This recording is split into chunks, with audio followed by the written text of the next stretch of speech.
ဇလန်းအစမှာပဲအတိတ်ကိုပြန်ရောက်လာတဲ့ဇက်လိုက်ဖြစ်သူဟာမကြာခင်ကြာရောက်တော့မဲ့ကဘာကက်ကြီးအတွက်ပြင်ဆင်မှုတွေစတင်ပါတော့တယ်နောက်ထပ်ရက်20ကြာမှသွေးရောင်လမင်းကြီးပေါ်ထွက်လာပြီးကဘာပေါ်ကအပင်တွေနဲ့တိရစ္ဆာန်တွေဟာကြောက်မက်ဖွယ်ရာတတဝါကြီးတွေဖြစ်ပြောင်းလဲသွားပါလိမ့်မယ်လူသားတွေဟာအစာကွင်းဆက်တန်းရဲ့အောက်ဆုံးကိုရောက်သွားမဲ့အချိန်မှာတက်တူးထိုးထားသူတွေကသာထူးခြားတဲ့စွမ်းအားတွေကိုရရှိနိုင်မှာဖြစ်ပါတယ်ဇက်လိုက်ဟာအချိန်ဆွဲမနေပဲသူ့ရဲ့ရှယ်ယာတွေအိမ်ချမ်းမြေတွေနဲ့စိန်ခံကားတွေအားလုံးကို30%ရှော့ဈေးနဲ့ချက်ချင်းရောင်းချပြီး24နာရီအတွင်းငွေသားတန်း300ရအောင်ဖန်တီးခဲ့ပါတယ်အဲ့ဒီနောက်သူ့ရဲ့အချစ်ဆုံးသူငယ်ချင်းဆူရှာယိုနဲ့ကျောင်းရဲ့အလှပန်းလေးကျန်းစင်နီတို့ကိုကာမရှင်လို့ခေါ်တဲ့ရှိုးဝတ်တက်တူးဆိုင်ကိုအတင်းခေါ်သွားခဲ့ပါတယ်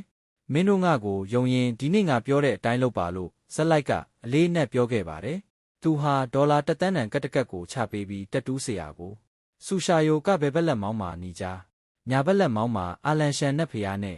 ကျန်းစင်နီကကြောပြင်တစ်ခုလုံးမှာကောင်းကင်ဘုံနဲ့ဖျားမပုံထိုးပါတယ်အရင်ဘဝကသူမဟာသူ့ကိုကယ်ရင်တေဆုံးခဲ့ရလို့ဒီဘဝမှာသူမကိုမတေစေရဘူးလို့မင်းသားကဆုံးဖြတ်ထားတာပါဇက်လိုက်ကိုယ်တိုင်ရင်ဘက်မှာကောင်းကင်နဲ့မြေကြီးကိုဖန်ဆင်းတဲ့ဖန်ကူးပုံကြောပြင်မှာခေါင်းတလားကိုဆွဲနေတဲ့နဂါးကိုကောင်ပုံဘဘက်ခြေတောက်မှာတုံးဟွန်ထိုက်ရီပုံနဲ့ညာဘက်ခြေတောက်မှာမြောင်မင်းစုံဦးခုံးပုံကိုရေးထိုးဖို့လုပ်ပါတယ်ဇက်လိုက်တို့ထိုးမဲ့တက်တူးတွေဟာတာမန်မဟုတ်ပဲအသက်အန္တရာယ်ရှိတဲ့ကျိန်စာတင်ပုံစံတွေဖြစ်လို့တက်တူးဆရာကအလွန်ထိတ်လန့်သွားပါတယ်ဒါပေမဲ့ဇက်လိုက်ကငွေထက်ပေးမဲ့အပြင်9ရက်အတွင်းအပီးထိုးပေးဖို့တောင်းဆိုခဲ့ပါတယ်နာကျင်မှုကိုခံနိုင်ရရှိဖို့အတွက်စစ်ပတ်သုံးအဆင့်မြင့်ဆေးဝါးတွေနဲ့အကိုက်ခဲပျောက်ဆေးတွေကိုပါသူကိုယ်တိုင်ကြိုတင်ပြင်ဆင်လာခဲ့ပါတယ်အဲ့နောက်တက်တူးထိုးဖို့ပြင်ဆင်နေချိန်မှာပဲဇက်လိုက်ဟာတောင်တန်းတွေကြားထဲကဘလက်လို့အမိရတဲ့စစ်အေးခေတ်ကစွန့်ပစ်ထားတဲ့လေကြောင်းရန်ကာကွယ်ရေးဘုံခိုကျင်းဟောင်းကိုတန်း30နဲ့ဝယ်ယူခဲ့ပါတယ်ဒီနေရာကိုအစွမ်းထက်ဆုံးကဘာပြက်ကခန်းတက်ကြီးအဖြစ်ပြောင်းလဲဖို့သူစီစဉ်ခဲ့ပါတယ်သူလှုပ်ဆောင်ခဲ့တဲ့ပြင်ဆင်မှုတွေကတော့9 မီတာအမြင့်ရှိတဲ့စစ်သုံးတတုဆက်နံရံများကာရန်ခြင်းတန်ချိန်တန်းချီလေးတဲ့ပောက်ကွဲမှုတန်ခမ်းတကားကြီးများတက်ဆင်ခြင်းအစစ်မြင့်ဂေဟစနစ်နဲ့စွမ်းအင်လည်ပတ်မှုစနစ်များပြန်လည်မွမ်းမံခြင်းဒီအရာတွေအားလုံးကို10ရက်အတွင်းအပြီးတက်ဖို့အလုပ်သမားတွေကိုလစာသုံးစပေးပြီးအချိန်ပြည့်လုပ်ခိုင်းခဲ့တဲ့အတွက်တမျိုးလုံးကစောက်လုပ်ရေးသမားတွေအုပ်အော်တောင်းနှင်းဖြစ်သွားခဲ့ပါတယ်အခြားတစ်ဖက်မှာတော့ဇက်လိုက်ဟာတက်တူးဆိုင်ရဲ့အခန်းချင်းလေးထဲမှာအသက်အန္တရာယ်ကိုပေးနိုင်တဲ့နဂါးကိုကောင်တက်တူးကိုစတင်ထိုးနှံနေပြီဖြစ်ပါတယ်သူ့ဘေးမှာလည်းဆူရှာယိုတယောက်ညီကြားတက်တူးကြောင့်နာကျင်မှုကိုအန်ကျိတ်ခံနေရပါတယ်တက်တူးဆိုင်ရဲ့အခန်းချင်းလေးထဲမှာဆူရှောင်းတောင်ရဲ့လက်မောင်းတက်တူးကပုံပေါ်လာသလိုဘေးကမ်းမှာလည်းကျောင်းလပန်းလေးကြန့်ရှင်းရီကကောင်းကင်ဘုံနဲ့ဖျားမှတက်တူးကိုတီးတန့်ခန်းထဲမှာအသေးလဲထိုးနေပါတယ်အဲ့ဒီအချိန်မှာဇက်လိုက်ချင်လက်ရဲ့ဖုံးကတော့ရှေ့နေတွေကုန်ပစ္စည်းပေးသွင်းသူတွေနဲ့ဆောက်လုပ်ရေးအဖွဲ့တွေစီကမဆေ့တွေနဲ့တုံခါနေခဲ့ပြီးသူဟာနာကျင်မှုကိုအန်ကျိတ်ခံရင်ခံတက်တီဆောက်ရေးကိုဖုံးထဲကနေပဲအချိန်နဲ့တပြေးညီလမ်းပြီးစီမံခန့်ခွဲနေပါတယ်ဒါပေမဲ့အပြင်လောကမှာတော့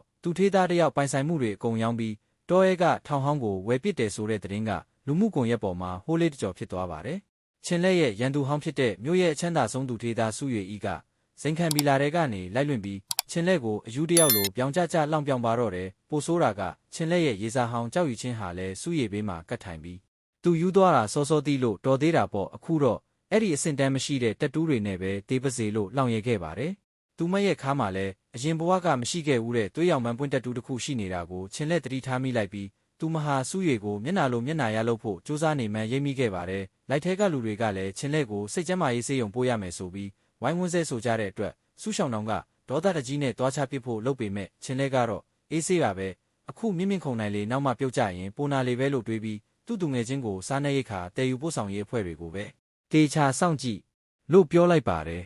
်ဒီလိုနဲ့9ရက်ကြာသွားပါတယ်တက်တူးဆရာကြီးနဲ့တပည့်တွေဟာနေ့ညမှနားတလက်စီထိုးပေးခဲ့ရပြီးချင်းလက်ရဲ့အသားရည်ပျက်စီးမသွားအောင်မှောင်ခိုဆေးကစစ်သုံးစစ်မြင့်အနာကျက်ကျဲတွေကိုအသုံးပြုခဲ့ရပါတယ်9ရက်မြောက်ညမှာတော့အားလုံးရဲ့တက်တူးတွေအောင်မြင်စွာပြီးဆုံးသွားခဲ့ပါပြီချင်းလက်ရဲ့ခန္ဓာကိုယ်ပေါ်ကတားမြစ်တက်တူး၄ခုကတော့တကယ့်ကိုကြောက်မက်ဖွယ်အရှိန်ဝါကြီးလွန်းလာပါတယ်အထူးသဖြင့်သူ့ကြောပြင်ကနဂါးကိုကောင်ခေါင်းတလားဆွဲတက်တူးဟာနဂါးမီ6ခုကကြောလယ်မှာစုံပြီးရှေးဟောင်းခေါင်းတလားမေးကြီးကိုဆွဲနေတဲ့ပုံဖြစ်ကရောင်စုံတန်ကြိုးတွေနဲ့ပတ်ဆိုင်ထားပြီးကြီးလိုက်ုံနဲ့တင်အသက်ရှူချက်မတက်ဖိအားတွေကိုပေးစွမ်းနေပါတယ်ဆူရှောင်းတောင်ဆိုရင်ဒီတက်တူးကြီးညဘက်ကြရင်လှုပ်ရှားလာမှာကြောက်ရတယ်လို့တောင်အော်ခဲ့ရပါတယ်တက်တူးဆရာကြီးကိုယ်တိုင်ကလည်းငါးတသက်မှာ